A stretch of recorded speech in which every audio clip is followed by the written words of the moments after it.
Well, you look at the health outcomes of where we are, and I think we've only had but it is still a significant number, 900 deaths caused by COVID-19 in the country. We've seen hundreds of thousands of people dying in Europe and North America. So the management of the cases that have occurred here and making sure that the health of the population and the people that are vulnerable didn't die from this has been a great success story. Nobody would debate that. I think there's different ways it's been handled in different states. And as you know, we're a federation. And I think the state of New South Wales, where Sydney's based, has handled this phenomenally well. We had an outbreak in Avalon, part of Sydney, just before Christmas. The state didn't close down. The state managed that cluster through tracking and tracing.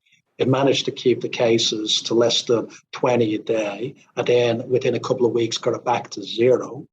It closed down certain parts of the city, but not all of it, and life continued as normal. Now, we're finding a different approach in other states where there is definitely a view of trying to eliminate the virus and taking zero risk.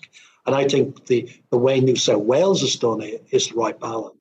It's keeping the economy open, keeping the social aspects of this, because, depriving people from visiting family and friends, destroying jobs as well with the tourism industry that's been dramatically hit by this. You have to get that balance right. And I think New South Wales is doing it.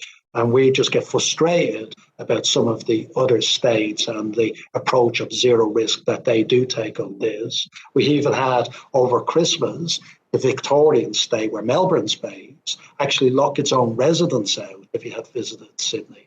I couldn't get back home. I don't think we've seen that anywhere else probably in the world. My brother, who lives in Melbourne, couldn't get back home without going into, couldn't literally get back home. It wasn't even allowed until the rules just changed in the last week.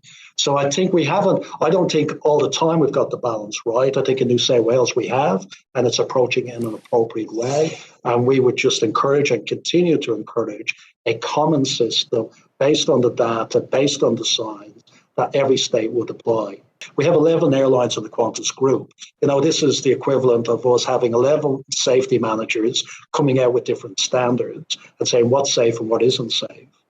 That doesn't work that way in aviation. They all sit down together, they agree what's the approach. And unfortunately, at the moment, we still can't get that in a state-by-state process in Australia. They're all different, there's all different rules, and they change all the time. And that's a bit of a nightmare